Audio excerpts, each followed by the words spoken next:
नमस्कार दोस्तों, आज आरजेपीएस की तरफ से आप सबका स्वागत।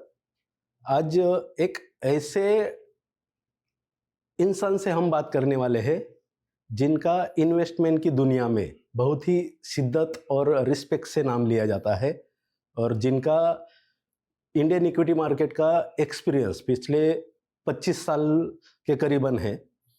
और आज जो म्यूचुअल फंड इंडस्ट्री है, जो ग्रोइंग स्टेज है, वैसे ही वो नाम से भी ग्रो म्यूचुअल फंड के हेड ऑफ इक्विटी है। तो इंडियन इक्विटी की growth story, grow mutual fund, grow का टोटल इन्वेस्टमेंट फिलोसॉफी, इस पर हम बात करेंगे। तो मैं वेलकम करना चाहूँगा अनुपम तिवारी साहब। नमस्कार सर। नमस्कार सर, थैंक यू, बहुत बहुत धन्यवाद हमको यहाँ पे आमंत्रित करने के लिए। तो हम ऐसे ही आज बातें करेंगे जिससे कि हमारे व्यूअर जो है उनको भी इक्विटी मार्केट से प्यार हो जाए जी। और वो प्यार के साथ पैसा भी बढ़े, वेल्थ भी जनरेट हो। मतलब प्यार और पैसा मिला तो दुनिया तो और जिंदगी भी खुशहाल हो जाएगी। तो हम इसमें सिंपल भाषा में रखेंगे, जो कि टेक्निकल वर्ड्स, जार्गन्स अवॉइड करेंगे। और जस्ट स्टार्ट करता हूँ कि इन्वेस्टमेंट की दुनिया में आपकी जर्नी कैसे स्टार्ट हुई और आपके पिछले 25-30 सालों की जर्नी का एक ब्रीफ सार अगर बता सकते हो तो वहां से आप स्टार्ट कर लीजिए। जी बिल्कुल। तो देखिए, मेरा जो इंटरेस्ट आया स्टॉक मार्केट में वो आया 1997 में, 1997। तो 1997 में साउथ ईस्ट एशियन क्राइसिस हुई थी। तो हम लोग तब यंग थे तो अखबार वगैरह पढ़ा करते थे। तो पहली बार कुछ इकोनॉमी को लेके एक बड़ा डिस्कशन न्यूज़पेपर्स में शुरू हुआ कि कुछ तो हुआ है दुनिया में, और वो कुछ स्टॉक मार्केट या करेंसी मार्केट इन चीज़ों से लेके जुड़ा हुआ है। तो मेरा उस पर इंटरेस्ट आया कि होता क्या है, क्योंकि तब तक मेरे को इस बारे में ज़्यादा कुछ पता नहीं था। और फिर धीरे धीरे उसके बारे में पढ़ते पढ़ते इंटरेस्ट ज़्यादा बढ़ा, तो मैं कुछ इन्वेस्ट करने लगा। तो फॉर्मली मैंने 1999 में पहली बार स्टॉक खरीदा था। फिर 2005 में मैंने एक प्रॉपर जॉब ज्वाइन किया रिलायंस म्यूचुअल फंड में, जो अभी निपॉन कहलाता है। तो वहाँ पे मैं एनालिस्ट रहा। फिर मैं प्रिंसिपल म्यूचुअल फंड गया, जहाँ पे मैं एक फंड मैनेजर रहा। उसके बाद मैं एक्सेस म्यूचुअल फंड में रहा, जहाँ मैं एक फंड मैनेजर था। और अभी लगभग पिछले 2 सालों से मैं ग्रो म्यूचुअल फंड में हूँ। तो इस इंडस्ट्री में रहना अपने आप में एक बड़ी भाग्य की बात है, क्योंकि क्या है, इन्वेस्टिंग जो हम कहते हैं ना, एक आर्ट और साइंस, इन दोनों का कॉम्बिनेशन है। तो साइंस तो आप किताब पढ़ के सीख लेते हैं, और जो आर्ट होती है, जो कला होती है, जैसे अगर आपको संगीत सीखना हो या आपको पेंटिंग सीखनी हो तो आपको एक गुरु चाहिए होता है।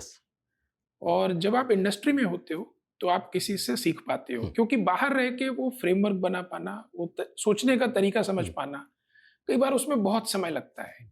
और इसीलिए मैं बहुत सारे ऐसे अच्छे इन्वेस्टर्स को देखता हूँ जिनको बड़ा टाइम लग जाता है सीखने में कि कैसे करना है। तो मैं इस मामले में बड़ा भाग्यशाली रहा कि शुरू से बहुत अच्छे लोगों के साथ काम किया और उनके साथ बहुत ज़्यादा कुछ सीखने को मिला। तो उनके साथ साथ मेरी भी प्रगति होती गई।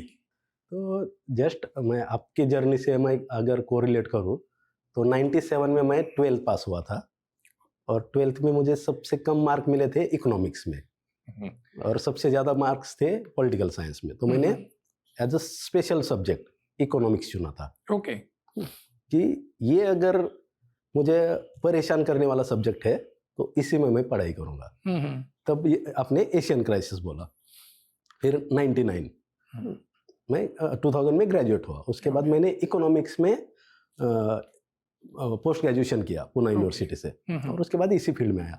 तो आपका भी मैं ये जानना चाहता हूँ कि as a economics as a subject, अपने तो आर्ट एंड साइंस, तो वो आपका जो पिछला जर्नी था उसमें उस सब्जेक्ट ने आपको कितना हेल्प किया, या उसके जो टर्म्स कंडीशन या जो भी कंसेप्ट है इकोनॉमिक टर्म, वो कितना यूजफुल है आपके लाइफ में भी और आने वाली जनरेशन में भी? देखिए, बेसिक इकोनॉमिक्स तो सबको आनी चाहिए, क्योंकि इकोनॉमिक्स है क्या?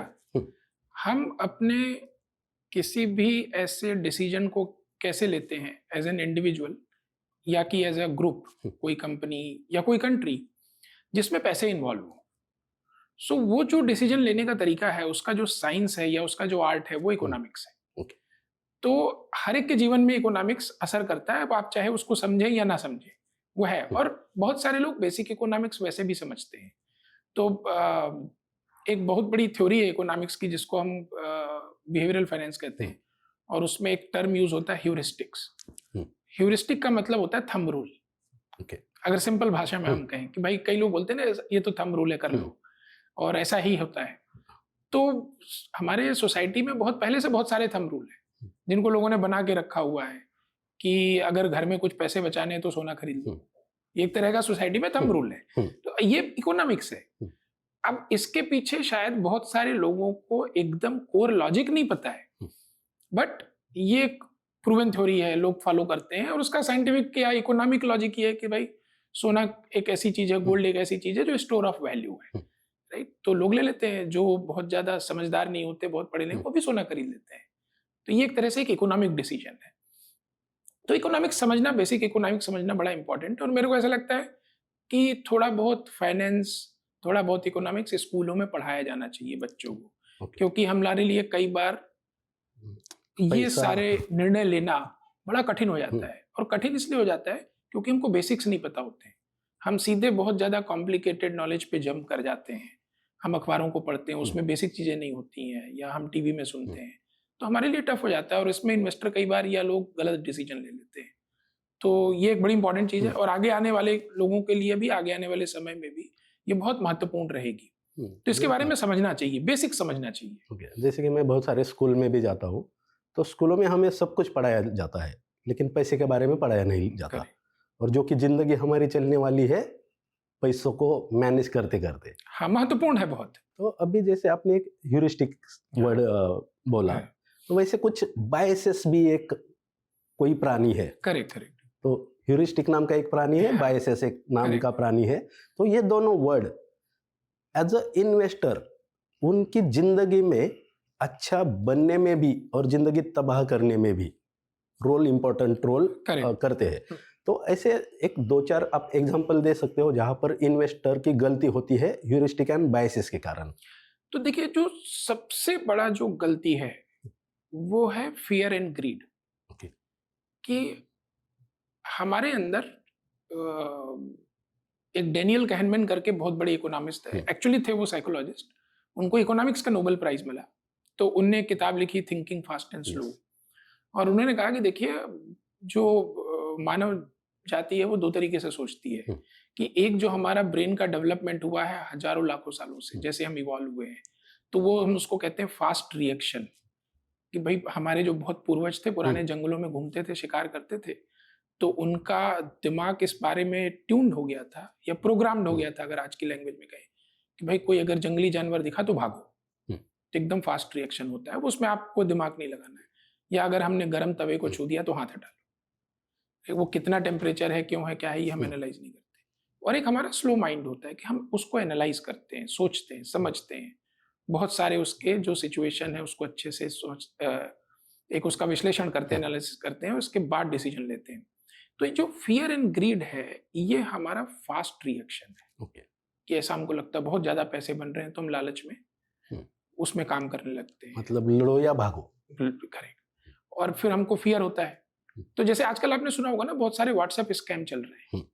तो वो आपको फोन करेगा, आपको एक बहुत अच्छे रिटर्न का एक लालच दिखाएगा, महीने में 5%, 10%। हाँ, करेक्ट। और अच्छे खासे पढ़े लिखे लोग उसमें फंस जा रहे हैं, और उनको उसके साथ धोखाधड़ी हो रही है, उनके साथ उनके पैसे डूब रहे हैं। तो एक ये प्रॉब्लम है, एक जो बहुत बड़ा बायस है हमारा लालच का।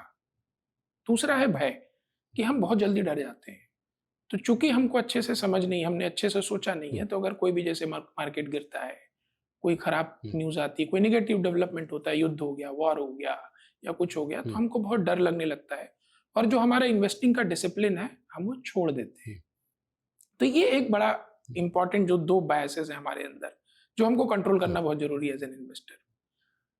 ऐसे बहुत सारे बायसेस है। एक दूसरा जो है उसको हम कहते हैं विविड इफेक्ट।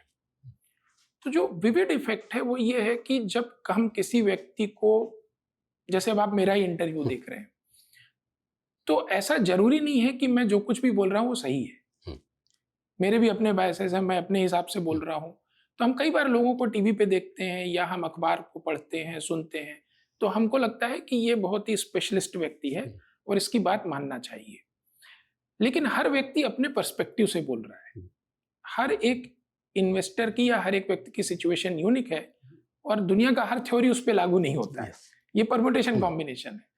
तो ये एक विविड इफेक्ट जो होता है कि हम किसी इंफॉर्मेशन को, जो ऐसी जो विविड आ रही है, जो हमको बहुत एक फोर्सफुली बताई जा रही है, हम उस पर भरोसा करते हैं। ये भी एक थोड़ा सा प्रॉब्लमेटिक बायस है जो हमको डील करना पड़ता है।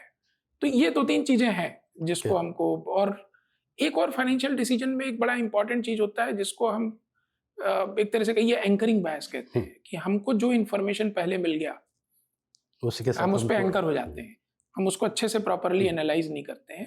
तो ये एक और है जो इसको हमको नहीं रखना चाहिए। तो इसमें और एक दो जस्ट बोलता हूँ कि रिसेंसी बायस सबसे ज्यादा वर्क होता है, करेक्ट, और उसी के कारण लोगों का पैसा मैक्सिमम टाइम डूबता है। तो ये रिसेंसी बायस क्या है? तो देखिए क्या है, हमारे दिमाग की एक बहुत बड़ी प्रॉब्लम है कि बहुत एनर्जी कंज्यूम करता है। तो हमारी बॉडी के अंदर जो सबसे ज्यादा एनर्जी है वो दिमाग कंज्यूम करता है। तो एक इनबिल्ट मैकेनिज्म है जो ये कोशिश करती है कि हमारे दिमाग को कम से कम काम करना पड़े, तो हम कॉम्प्लिकेशन अवॉइड करते हैं। तो रिसेंसी बायस ये है कि जो इंफॉर्मेशन आपको पिछले कुछ दिनों में या महीनों में या वीक्स में मिली है, आप केवल उसी पे काम करते हो। आप पुराना डेटा भूल जाते हो क्योंकि दिमाग काम नहीं करना चाहता, राइट? वो ये नहीं चाहता है कि मैं 5-10 साल का डेटा याद रखूं, सोचूं, समझूं और उसके बाद कोई डिसीजन लूं। तो रिसेंसी बायस ये होता है कि अभी हमारे साथ, अगर सपोज कीजिए कि हम यहाँ बैठे हैं, अगर कोई इंश्योरेंस पॉलिसी बेचने आए तो शायद हम नहीं लेंगे, लेकिन हम बाहर निकलें और कोई एक्सीडेंट हो जाए तो हम सीरियस हो जाएंगे। हाँ, हम सीरियस हो जाएंगे, मोटिवेट हो जाएंगे कि नहीं यार ये हो सकता है, जबकि ऐसा नहीं, एक्सीडेंट तो होते रहते हैं। तो ये एक रिसेंसी बायस है। तो इसका असर क्या पड़ता है इन्वेस्टर के जीवन में, कि जैसे मान लीजिए कोई फंड है या मार्केट अभी बहुत अच्छा रिटर्न दे रहा है, या जैसे बीच में है कि स्मॉल कैप में बहुत अच्छा रिटर्न बन रहा था, तो हर व्यक्ति को स्मॉल कैप में इन्वेस्ट करना था, बिना ये सोचे समझे कि ये उसको सूट करता है या नहीं करता है। तो हाईएस्ट रिटर्न देख के जो हम इन्वेस्ट करते हैं, ये रिसेंसी बायस है कि लास्ट 1 ईयर का रिटर्न देख के हमने कर दिया। ऐसा हो सकता है कि वो चीज हमारे लिए एकदम से उचित ना हो, हमारे टाइम होराइजन को सूट नहीं करती हो, हमारे रिस्क प्रोफाइल को सूट नहीं करती हो। तो ये जो है इसको हम रिसेंसी बायस बोलते हैं। तो अभी इसी में, ये रिसेंसी बायस में ही, जिस साल इन्वेस्टर मतलब मार्केट ने मोर देन 30-40-50% रिटर्न दिए होते हैं, उसके नेक्स्ट ईयर रिटेल इन्वेस्टर का बहुत ज्यादा पैसा म्यूचुअल फंड में आता है। और जिस दिन मतलब जिस साल मार्केट के रिटर्न माइनस या फिर 2%, 4% होते हैं, उसके नेक्स्ट ईयर रिटेल इन्वेस्टर का पैसा नहीं आता। करेक्ट। तो इसका जनरल आपने कभी एनालिसिस या कुछ किया है, और उस टाइम पर कैसे बिहेव करना चाहिए? तो ये अगेन एक हमारा बहुत बड़ा बायस है, और ये पूरे ह्यूमन सोसाइटी का है कि हम हमेशा रिलेटिव सोचते हैं। आप अपने जीवन के सारे बड़े डिसीजंस को रिकॉल करिए, ऐसे बहुत कम लोग होंगे, या आपने ज्यादातर डिसीजंस रिलेटिव लिए होंगे, या आपके पास मल्टीपल चीजों, आपने ये नहीं सोचा होगा कि मुझे यही चाहिए। आपने हमेशा देखा होगा कि देखो ये 4 ऑप्शन है, उसमें से ये कर लेते हैं क्योंकि ये मेरे को इन चारों में बहुत अच्छा लग रहा है, नजदीक का लग रहा है, हाँ, या जो भी है मेरे को ज्यादा अच्छा लग रहा है। तो हम हमेशा रिलेटिव सोचते हैं, और ये बहुत बड़ी प्रॉब्लम है इन्वेस्टमेंट में, क्योंकि क्या होता है जब कभी मार्केट अच्छा नहीं करता है, और ऐसे हमेशा समय आएंगे कि मार्केट हर साल बहुत अच्छा नहीं करेगा। तो सपोज कीजिए कि मार्केट में आपका रिटर्न नेगेटिव हो गया, अब कहीं कोई ऐसा और इन्वेस्टमेंट प्रोडक्ट होगा जो पॉजिटिव रिटर्न देगा, तो आपको लगता है कि नहीं वही ठीक है, तो आप उसकी तरफ डाइवर्ट हो जाते हैं। तो इसीलिए हम लोग बार बार समझाने की कोशिश करते हैं कि equity is a long term game. ये 1 साल 2 साल 3 साल का नहीं है, आप इसको 8 10 15 साल के व्यू से करिए तो अच्छा वेल्थ क्रिएट होता है। सही प्रोडक्ट सेलेक्ट करिए। तो ये एक प्रॉब्लम है जिसके कारण ये होता है, और ये आज से नहीं, पिछले 50-100 सालों से होता आया है। बिकॉज ये एक तरह से कहिए आपकी basic flaw in human thinking है, जिसको बहुत ज्यादा पढ़ने लिखने के बावजूद, बहुत कोशिश के बावजूद ही आप दूर कर सकते हैं। आसानी से दूर नहीं होता। तो अभी ग्रो पर आ जाते हैं। तो ग्रोथ तो सबको चाहिए और आपकी कंपनी में नाम भी ग्रो है। तो ग्रो होने के लिए ऐसी क्या फिलॉसफी या ऐसा आप क्या प्रोसेस या ऐसा क्या चीज़ें आप यूज़ करते हो स्टॉक सिलेक्शन या पोर्टफोलियो क्रिएशन में, और वो क्यों इम्पोर्टेंट है? ओके, तो देखिए हम ये कोशिश करते हैं कि इन्वेस्टर के पैसे की कंपाउंडिंग होते रहने चाहिए। तो हमारा प्रयास ये होता है कि कंपाउंडिंग डिसरप्ट ना हो, और कंपाउंडिंग को हम जितना ज़्यादा अच्छे से अच्छा कर सकें वो हमारा प्रयास रहे। तो अब कंपाउंडिंग लाने के लिए और कंपाउंडिंग को डिसरप्ट करने के लिए सेम फैक्टर है कि अगर आप उस पर ध्यान नहीं देंगे तो वो कंपाउंडिंग डिसरप्ट कर देगा वो फैक्टर, और वो कंपाउंडिंग अगर आप वो फैक्टर का ध्यान रखेंगे तो वो कंपाउंडिंग क्रिएट करता रहेगा। तो हमारे विचार में ऐसे 4 फैक्टर हैं जो हम कंट्रोल कर सकते हैं और जो या तो कंपाउंडिंग क्रिएट कर सकते हैं या कंपाउंडिंग डिसरप्ट कर सकते हैं। तो जब आप वो रिस्क नहीं लेंगे तो वो डिसरप्ट नहीं होगा। तो ऐसे 4 रिस्क है जिसमें से सबसे पहला है मैनेजमेंट रिस्क या प्रमोटर रिस्क। तो एक है कि कारपोरेट गवर्नेंस वगैरह, उनकी इन्वेस्टर फ्रेंडलीनेस। दूसरा जो प्रमोटर या मैनेजमेंट का एस्पेक्ट हम देखते हैं वो है कैपेबिलिटी, क्योंकि कैपेबिलिटी लॉन्ग टर्म में कंपाउंडिंग क्रिएट करती है। एक अच्छा मैनेजमेंट होता है वो अपने लिए खुद ग्रोथ एवेन्यू क्रिएट करता है over a period of time. तो हम ये कैपेबिलिटी देखते हैं कि कैपेबिलिटी है कि नहीं। तो एक तो हम गवर्नेंस स्ट्रक्चर देखते हैं, वो कितने इन्वेस्टर फ्रेंडली हैं और इन्वेस्टर्स के लिए कितने ट्रांसपेरेंट हैं, लेकिन साथ ही साथ हम उनकी क्वालिटी में कैपेबिलिटी देखते हैं। So this is one risk that we don't want to take. मतलब प्रमोटर, कंपनी चलाने वाला या बनाने वाला आदमी क्या है, हाँ, उसकी नीयत क्या है, हाँ, और उसकी काबिलियत क्या है, हाँ, ये हमको बहुत ध्यान रखना है। क्योंकि अगर ये होगी तो कंपाउंडिंग होगी, अगर ये रिस्क हम लेंगे इसमें प्रॉब्लम होगी तो कंपाउंडिंग डिसरप्ट हो जाएगी। तो हम कोशिश ये करते हैं कि हम ये रिस्क कभी ना लें। दूसरा होता है क्वालिटी ऑफ बिजनेस, कि अगर बिजनेस अच्छा है, बहुत सारे देखिए बिजनेस क्या होते हैं कि जो लॉन्ग टर्म में वेल्थ क्रिएट नहीं कर सकते, क्योंकि या तो बहुत कैपिटल इंटेंसिव होते हैं या उनमें कॉम्पिटिटिव प्रेशर होता है। तो हम जिसको कहते हैं, एक वर्ड यूज करते हैं मोट। मोट का मतलब है एक तरह की एक आपकी विशिष्टता, कि आपके अंदर कितनी खासियत है कि जिससे आप लॉन्ग टर्म में जिंदा रहें और बढ़ते रहें। तो हम ऐसे बिजनेस लेने की कोशिश करते हैं जिनकी क्वालिटी अच्छी हो। तो हम एक टर्म यूज करते हैं उसके लिए, आरओई, रिटर्न ऑन इक्विटी। तो हमारी कोशिश ये होती है कि अच्छी रिटर्न ऑन इक्विटी हो और इंक्रीमेंटल आरओई बढ़ता रहे। क्योंकि उसमें हमने जनरली ये पाया है, मेरा एक्सपीरियंस ये रहा है कि अगर इंक्रीमेंटल आरओई बढ़ता रहता है तो उसकी री रेटिंग अच्छी होती है और उसमें पैसे ज्यादा बनते हैं उस कंपनी में या उस स्टॉक में। मतलब पुराना जो भी उसने रिटर्न ऑन इक्विटी दिया, तो नया जो भी वो एक्सपेंशन कर रहा है या नया बिजनेस में वो कैपिटल डाल रहा है, तो उस पर एक्चुअल वो पुराने से ज्यादा कमा सके। करेक्ट। तो ये भी रिस्क हम नहीं लेना चाहते हैं। तीसरा रिस्क होता है बिजनेस साइकिल रिस्क, कि हमने शेयर खरीदा और उसकी साइकिल खराब हो गई तो हमारा पैसा नहीं बनेगा और कंपाउंडिंग नहीं होगी और कंपाउंडिंग डिसरप्ट हो जाएगी। तो हम कोशिश करते हैं, हमारे पास एक रिसर्च टीम है कि अच्छे से रिसर्च करे और ऐसी संभावना ना हो। लेकिन आप 100% इसको एलिमिनेट नहीं कर सकते, क्योंकि कई बार कई ऐसी चीजें होती हैं जो हमें भी हम समझ नहीं पाते या देख नहीं सकते। आप भविष्य को 100% श्योरिटी से तो नहीं देख सकते। मतलब ट्रम्प साहब क्या करेंगे वो करेक्ट, हाँ, आपको नहीं पता है। हाँ, बहुत सारी चीजें हो सकती है, पॉलिसी चेंज हो सकती है, सडनली कोई एक इवेंट हो सकता है। तो उसके लिए हम क्या करते हैं कि हम जिसको कहते हैं रीजनेबल सेक्टोरल डाइवर्सिफिकेशन, कि पोर्टफोलियो में डिफरेंट तरह के सेक्टर्स का एक्सपोजर रहे, सो दैट अगर कहीं पे एक बिजनेस साइकिल में असर पड़ रहा है तो पूरे पोर्टफोलियो में उसका असर नहीं पड़ना चाहिए और हम उसको टाइमली मैनेज कर पाएं, कि अगर हमको लगता है कहीं कुछ खराबी हो रही है तो हम उसको कम कर पाएं। और तो हम इसको कहते हैं ऑप्टिमाइजेशन, कि हम पोर्टफोलियो में बिजनेस साइकिल रिस्क मैनेज करने के लिए उसमें अपना जो सेक्टोरल डाइवर्सिफिकेशन है उसको रखें और उसको ऑप्टिमाइज करते रहें। चौथा जो रिस्क है वैल्यूएशन रिस्क। तो जस्ट ये ऑप्टिमाइजेशन पर जनरली आप ये ऑप्टिमाइजेशन करते समय कुछ टाइम फ्रेम या कुछ इवेंट ऐसे कुछ कंसिडर करते हो? देखिए, ये एक तरह का रिएक्टिव एक्शन है। मतलब हमको प्रतिक्रिया देनी है ऑप्टिमाइजेशन करने के लिए। तो एक तो देखिए क्या होता है, ये थोड़ा सा टेक्निकल है बट मैं समझाने की कोशिश करूंगा कि stock market is a multi factor complex evolving system. Multi factor का मतलब होता है कि इसमें बहुत सारी चीजें ऐसी होती हैं जो इसको असर करती हैं, इस पे इम्पैक्ट लाती हैं, कि जो भी ऊपर नीचे हो रहे हैं स्टॉक प्राइस, वो कोई एक फैक्टर नहीं है, बहुत सारे फैक्टर हैं। कॉम्प्लेक्स सिस्टम का मतलब ये होता है कि जो दो फैक्टर हैं उसका रिलेशनशिप जो है वो एकदम से प्रिसाइजली डिफाइंड नहीं है। तो आपको ये नहीं पता है एग्जैक्टली कि अगर इन्फ्लेशन 1% बढ़ेगा तो इस कंपनी की अर्निंग कितनी बढ़ेगी या कितनी घटेगी। Okay. कुछ तो असर है बट वो क्या है आपको एग्जैक्ट नहीं पता है। तो इसको हम कहते हैं कॉम्प्लेक्स सिस्टम।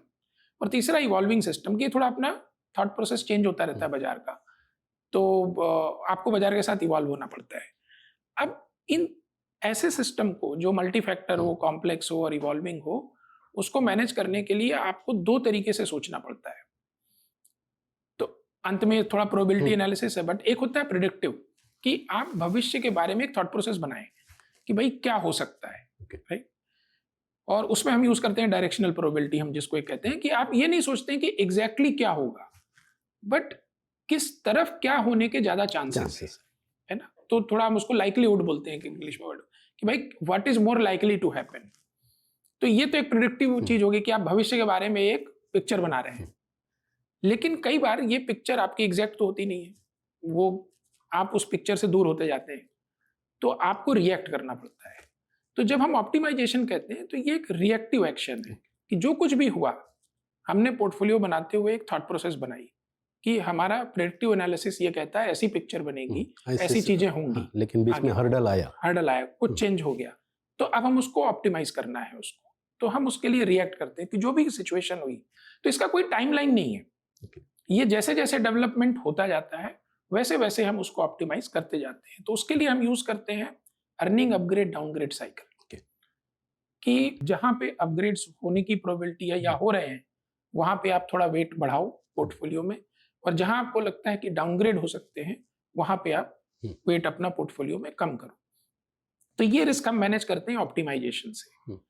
चौथा रिस्क होता है वैल्यूएशन रिस्क, कि आपने सब कुछ अच्छा किया लेकिन वैल्यूएशन, एंट्री वैल्यूएशन इतना ज्यादा था कि बिजनेस तो अच्छा कर रहा है, कंपनी अच्छी कर रही है, लेकिन जो आपका इन्वेस्टमेंट है वो कंपाउंड नहीं हो रहा है। और जैसा हमने शुरू में तय किया था कि हमारा ऑब्जेक्टिव है कंपाउंडिंग ऑफ इन्वेस्टर्स मनी, तो वैल्यूएशन को हम चर्न करके मैनेज करते हैं पोर्टफोलियो में।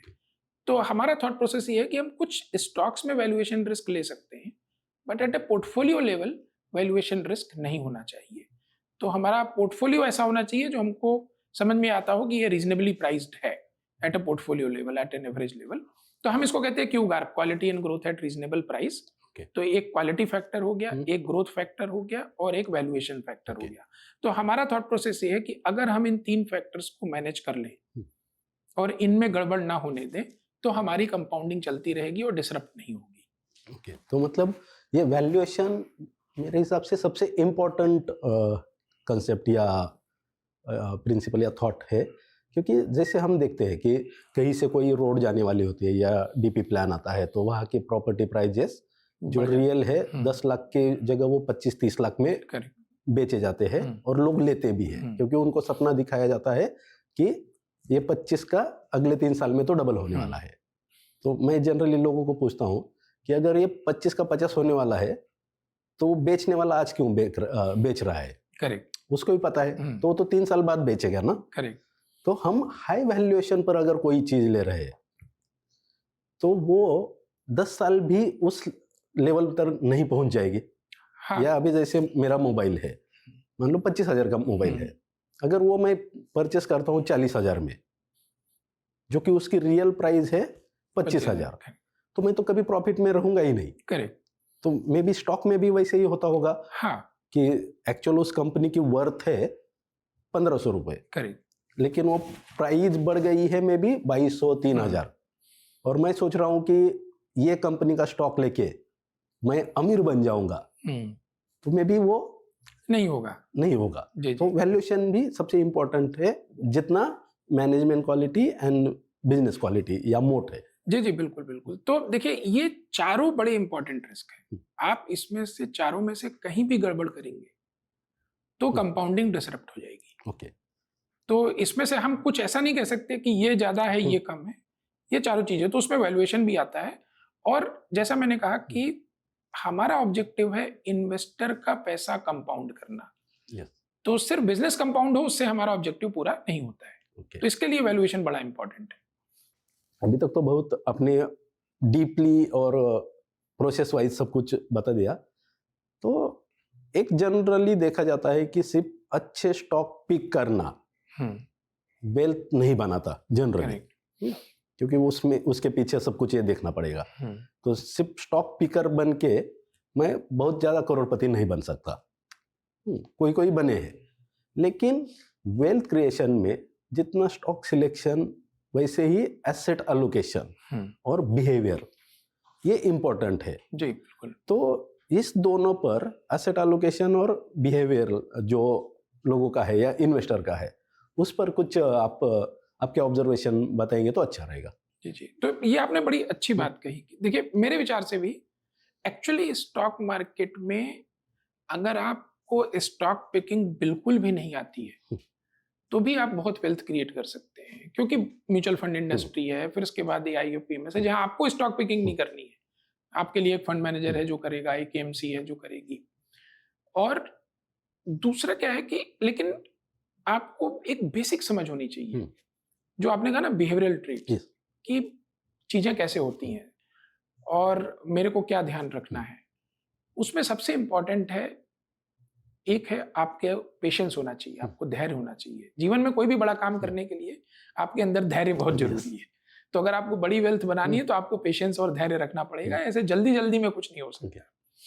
दूसरी चीज, आपके अंदर डिसिप्लिन होना चाहिए, like any other thing in life, कि अगर आपको कोई भी चीज करनी है तो आपको डिसिप्लिन बहुत जरूरी है। अगर आपके अंदर अनुशासन नहीं है तो आप कोई बड़ा काम नहीं कर सकते और आप बड़ी वेल्थ भी नहीं बना सकते हैं।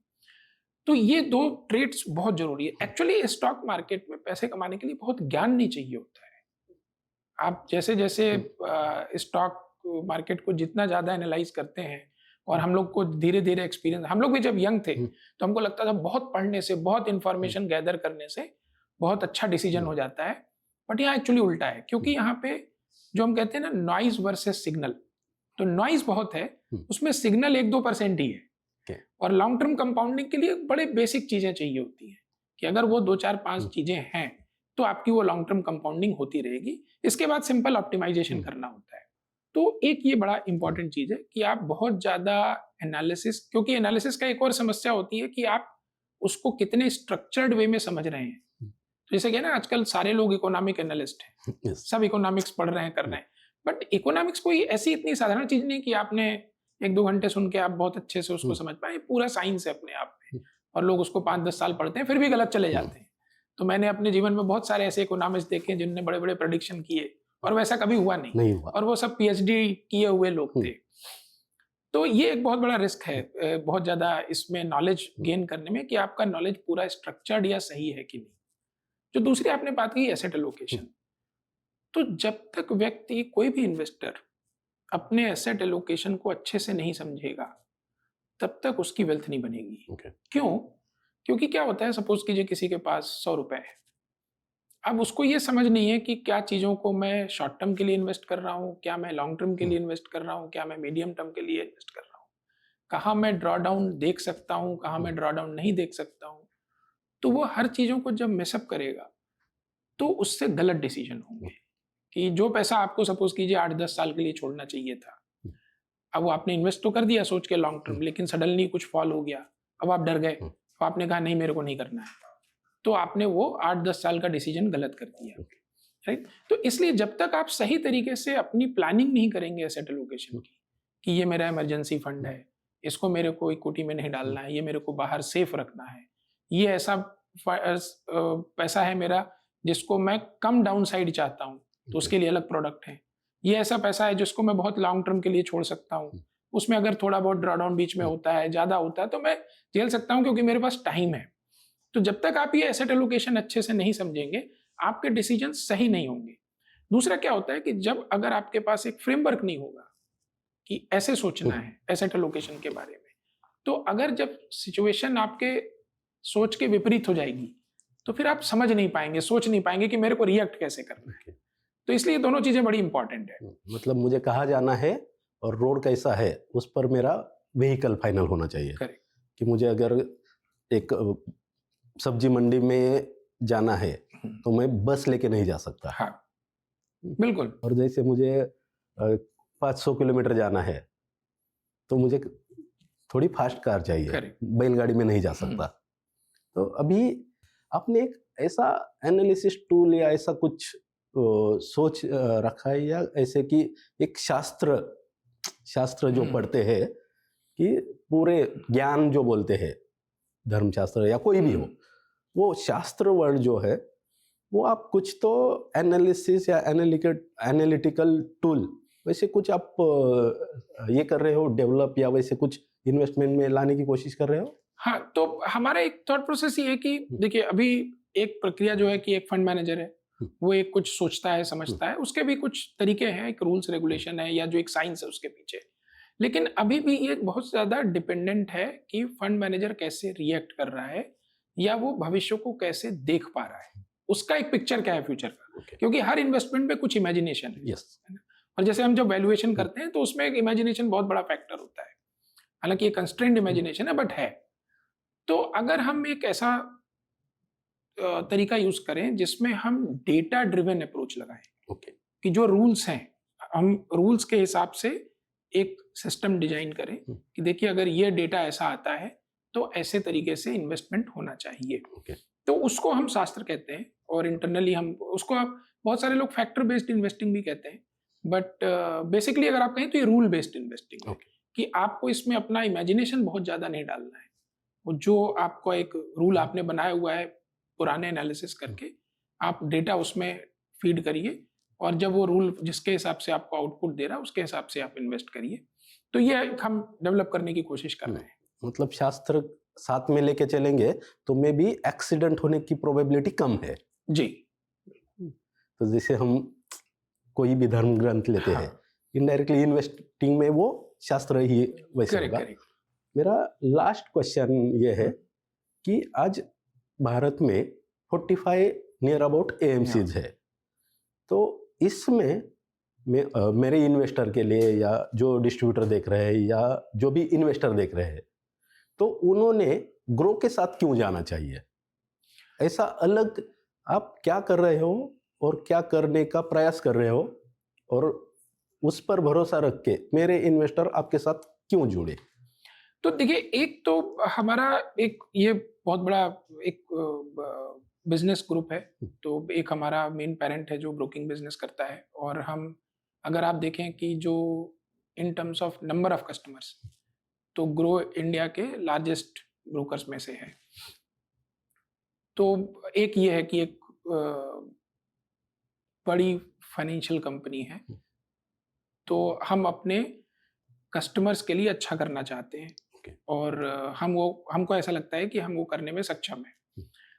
बाकी लोग भी अच्छा काम कर रहे हैं, ऐसा नहीं है कि वो लोग अच्छा नहीं काम कर रहे हैं, बट हम भी अच्छा काम कर रहे हैं। दूसरा, इन्वेस्टमेंट में एक बड़ी इंपॉर्टेंट चीज़ ये होती है कि क्या हमारी फिलॉसफी इन्वेस्टर को सूट करती है कि नहीं, क्योंकि ऐसा सही बात है आपकी कि बहुत सारे इन्वेस्टर हैं, इस देश में इन्वेस्टर्स की संख्या बढ़ेगी और जो एग्जिस्टिंग इन्वेस्टर हैं उनकी वेल्थ बढ़ेगी, तो उनके पास और भी एलोकेट करने के लिए ज़्यादा पैसे होंगे, और मुझे ऐसा लगता है कि अभी नंबर ऑफ एएमसीज भी और ज़्यादा बढ़ेगी। लेकिन अच्छी बात क्या है हमारी इंडस्ट्री में कि हर व्यक्ति की अपनी एक फिलॉसफी है, तरीका है पैसे मैनेज करने का, और अभी तो हम नए, over a period of time हमारी फिलॉसफी लोगों को और अच्छे से समझ में आएगी, तो उसके बारे में और क्लैरिटी आएगी लोगों को। तो जो भी इन्वेस्टर्स हैं, अगर उनको ये लगता है कि नहीं ये हमारे थॉट प्रोसेस से मैच करते हैं, तो उनको हमारे साथ इन्वेस्ट करना चाहिए। और हमें ये लगता है कि जो फोकस ऑन कंपाउंडिंग है, ये तो हमारे पास कोई अपनी फिलॉसफी प्रूफ करने को नहीं है इन टर्म्स ऑफ, जैसे कई लोग कहते हैं ना कि हम ग्रोथ इन्वेस्टर हैं, हम वैल्यू इन्वेस्टर हैं, हम ये करना चाहते हैं, हम वो करना चाहते हैं। हमारा सिंपल ऑब्जेक्टिव है, हम इन्वेस्टर का पैसा कंपाउंड करना चाहते हैं, हम उसके लिए लॉन्ग टर्म वेल्थ क्रिएट करना चाहते हैं। तो जब जब ये अलाइनमेंट होगा तो इन्वेस्टर को हमारे साथ इन्वेस्ट करना चाहिए। मतलब जो क्वालिटी ग्रोथ या मोमेंटम या जो भी कुछ है, इन्वेस्टर को एंड में चाहिए कंपाउंडिंग और वेल्थ क्रिएशन। तो चाहे वो फंड मैनेजर जो भी करे, उससे actual as a investor, retail investor मेरा लेना देना नहीं है। मुझे अपना पैसा अच्छे हाथों में अच्छी वेल्थ और अच्छी कंपाउंडिंग के साथ बढ़ना चाहिए जी। तो सर थैंक यू, इधर आए, आपका दिल से शुक्रिया कि आपने इतने सहज भाषा में सारे इन्वेस्टर को, हम जैसे डिस्ट्रीब्यूटर के लिए थोड़ा सा ज्ञान में बढ़ोतरी की। तो रियली में thank you. Thank you. Yes, बहुत बहुत धन्यवाद आमंत्रित करने के लिए। Thanks. Thank you. Mutual fund निवेश बाजार जोखिम के अधीन है। योजना संबंधी सभी दस्तावेजों को ध्यान से पढ़ें। Mutual fund investments are subject to market risks. Read all scheme related documents carefully.